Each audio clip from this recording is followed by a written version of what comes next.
Γεια σας και καλώς ήρθατε σε ένα ακόμη βιντεάκι στο κανάλι μου Doom Spyro Disco, που όπως έχουμε πει σημαίνει όσο ζω μαθαίνω. Λοιπόν, στο σημερινό βίντεο θα σας μιλήσω για 5 αυτοκρατορίες που έχουν αφήσει εποχή σε αυτόν τον πλανήτη Γη. Πάμε να τις δούμε. Λοιπόν, θα ξεκινήσουμε από την αυτοκρατορία του Μεγάλου Αλεξάνδρου. Η αυτοκρατορία του Μεγάλου Αλεξάνδρου, η οποία είχε εδάφη από τα ανατολικά παράλια της Αδριατικής έως και την βορειοδυτική Ασία, ήταν μια αυτοκρατορία η οποία άφησε εποχή εκείνο το χρονικό διάστημα. Η αυτοκρατορία αυτή ξεκίνησε το 338 π.Χ. και διαλύθηκε το 305 π.Χ. Λοιπόν, πρώτο πράγμα που έκανε ο Μέγας Αλέξανδρος ήταν να ενώσει όλες τις πόλεις κράτησης εκείνης της εποχής στον ελλαδικό χώρο. Έπειτα, βέβαια εκτός από τους Σπαρτιάτες ή αλλιώς Λακεδαιμονίους. Έπειτα συνέχισε με μια εκστρατεία προς την Περσία, όπου και κατέλαβε τον Περσικό στρατό. Επίσης, μετά από αυτό αποφάσισε να κάνει μια εκστρατεία προς την Αίγυπτο, όπου εκεί και κατατρόπωσε τους Αιγύπτιους και έγινε νόμιμος φαραώ. Και εφόσον κατάφερε όλα αυτά και κράτησε ασφαλή στις πόλεις κράτη εκείνης της εποχής, ο ίδιος έκανε μια τελευταία εκστρατεία προς την Ινδία, όπου και κατέλαβε την Βαβυλώνα. Η αυτοκρατορία του διαλύθηκε μετά το θάνατό του, ο ίδιος πέθανε στα 33 του χρόνια και η αυτοκρατορία του διασπάστηκε σε 4 βασίλεια. Λοιπόν, θα συνεχίσουμε με την Ρωμαϊκή Αυτοκρατορία. Η Ρωμαϊκή Αυτοκρατορία ξεκίνησε με την ίδρυση της Ρώμης το 753 π.Χ. από τον Ρωμήλο.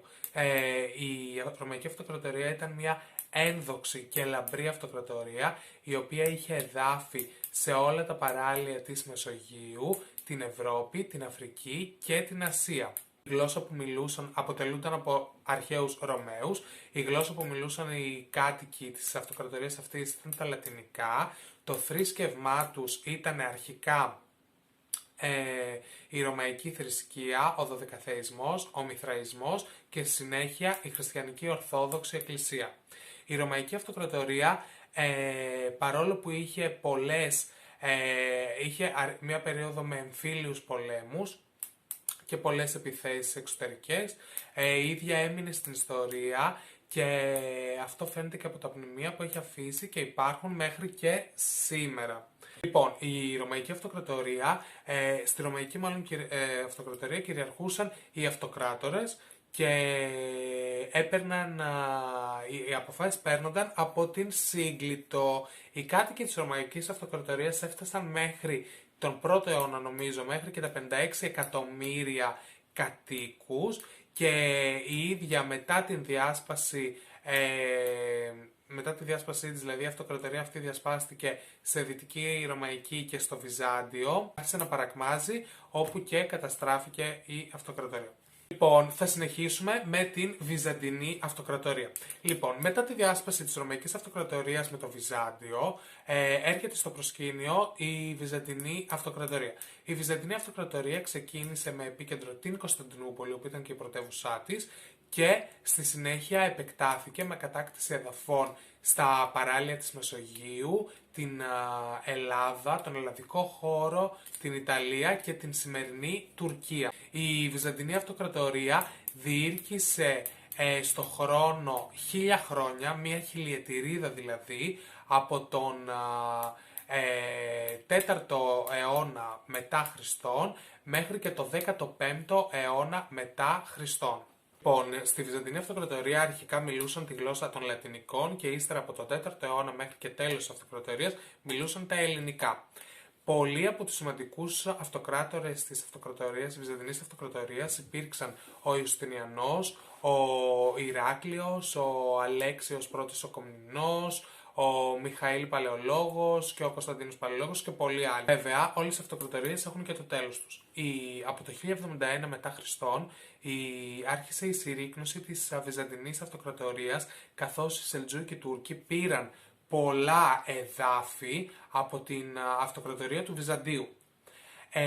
Στη Βυζαντινή Αυτοκρατορία υπήρχαν πολλές εξωτερικές επιθέσεις. Αυτές ήταν από τους Άραβες, από την επιδρομή των Σλάβων, από τους Σελτζούκους Τούρκους όπως σας ανέφερα και τέλος από τους Οθωμανούς.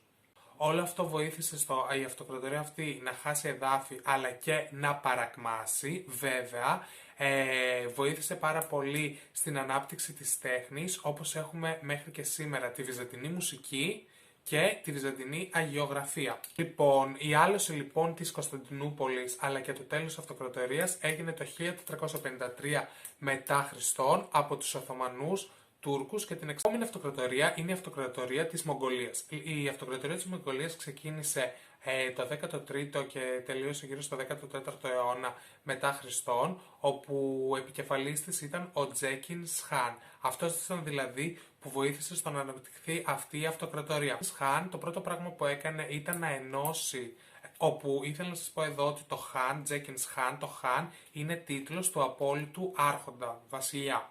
Λοιπόν, ο Τζέκινς Χάν το πρώτο πράγμα που έκανε ήταν να ενώσει όλες τις φυλές της Μογγολίας και στη συνέχεια έκανε εκστρατεία προς την Κίνα, όπου και κατάφερε και κατέλαβε το Πεκίνο. Η Μογγολική αυτοκρατορία υπήρξε τόσο μεγάλη σε έκταση, όπου κάλυπτε το 1/5 της γης και ο πληθυσμός της ήταν γύρω στα 100, έφτασε μάλλον μέχρι και τα 100 εκατομμύρια. Η Μογγολική αυτοκρατορία είχε καταλάβει σχεδόν ολόκληρη την Ασία και αυτό βοήθησε έτσι ώστε να ανοιχτεί ο δρόμος του μεταξιού, δηλαδή το εμπόριο προς την Ευρώπη.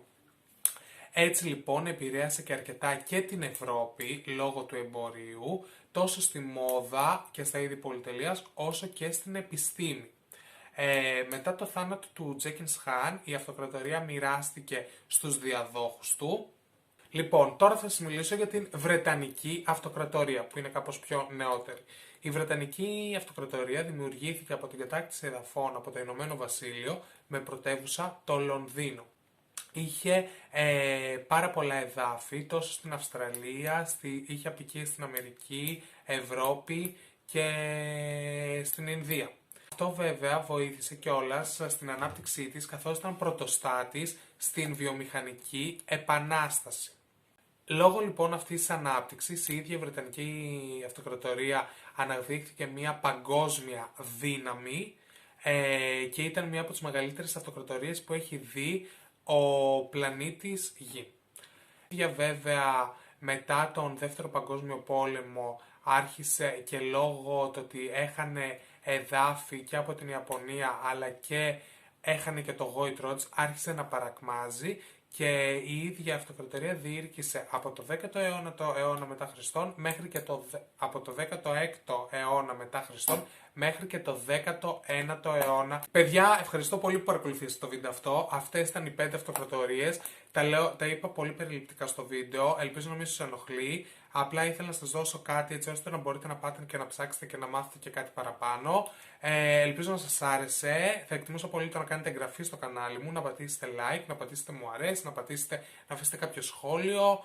Και θα τα πούμε σε ένα επόμενο βίντεο. Μέχρι τότε, γεια σας, να προσέχετε, να μείνετε σπίτι και